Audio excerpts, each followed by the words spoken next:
Good morning, Jackie.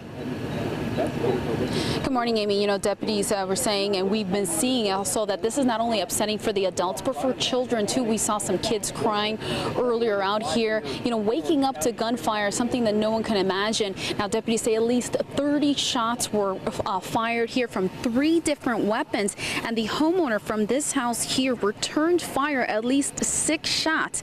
And deputies say 3 people were staying inside this house, including a 9-year-old girl who was sleeping on the couch when she was shot by one of those bullets in her leg. Now, she's expected to be okay. She's at the hospital right now, and deputies need your help identifying that gunman. Now, Orange County Sheriff deputies arrived here just before 5:30 this morning after they got the call about the shooting. Now, one other home on 22nd and Nashville Streets was hit by a stray bullet, but the resident inside was not hit. Another neighbor told me that he heard a rapid gunfire and heard at least 20 gunshots near his house. And let's hear from that neighbor and an Orange County deputy spokeswoman.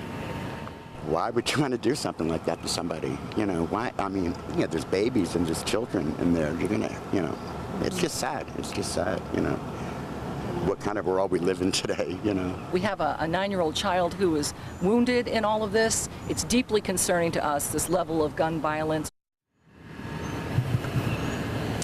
And back out here live, check out all those cones. Those were all the shell casings that deputies have marked. Again, they said that it was 3 different guns, at least 30 rounds shot here, and they are pleading to the public's help to identify the shooter or shooters in the shooting. And they said that the homeowner and everyone inside the house, they're being cooperative right now with investigators. For now, reporting live here in Orlando, Jackie Orozco, Fox 35 News. Good morning, Jackie.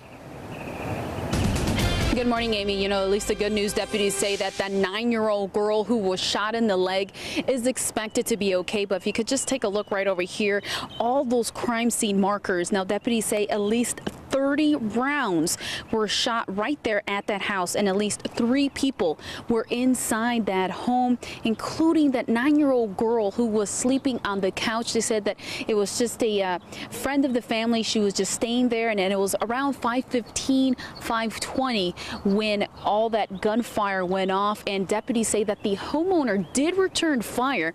It was about 6 shots, and they are cooperating with deputies. Unfortunately, they did not get a good look of that gunman that just took off, and because of this drive-by shooting, another house was hit right across the street, right here on 22nd Street and Nashville. And I was just talking to the homeowner, and he said that he was not hurt, but you know, this is something that they do not want to be waking up to gunfire. But let's hear from another neighbor.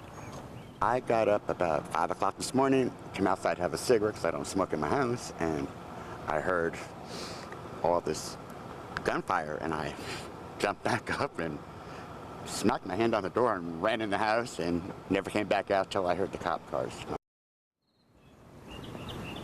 And back out here live, you see a lot of deputies still out here that were going in and out of that home, again, where those 3 people were sleeping when that drive-by shooting happened. And again, they were pleading to the public to just come forward and give some information about the gunman. A few neighbors that I was speaking to just a little while ago, they said that they did know the gunman. They're just or have an idea of who that person is, but they were just afraid to speak up. But then I did see some investigators talking to those folks. So again, it's still very active right now. They're trying to look for that gunman, and again, that 9-year-old girl is expected to be okay. For now, reporting live here in Orlando, Jackie Orozco, Fox 35 News.